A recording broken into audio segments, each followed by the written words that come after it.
আমরা বানাচ্ছি ডাল শুক্তনি। লাগবে, তার জন্য আমাদের লাগবে উচ্ছে।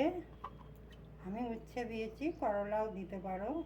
লাউ বড় বড় করে কেটে নিয়েছি, সজনে ডাঁটা, দুটো কাঁচা লঙ্কা, আর লাগবে ফোড়নে রাঁধুনি, সর্ষে, দুটো শুকনো লঙ্কা, একটা তেজপাতা।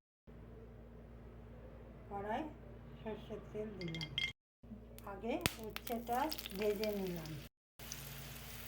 বেশি লাল করে ভাজতে হবে না, এমনি একটু কাঁচা কাঁচা থাকবে।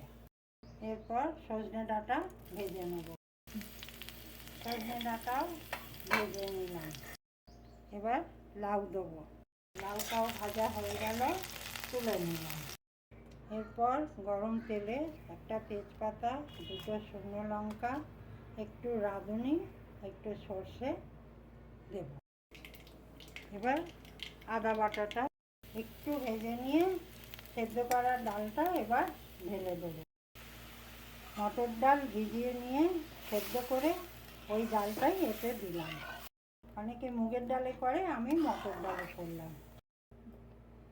এই ভাজার তরকারিগুলো এতে দিয়ে দিলাম। হলুদ,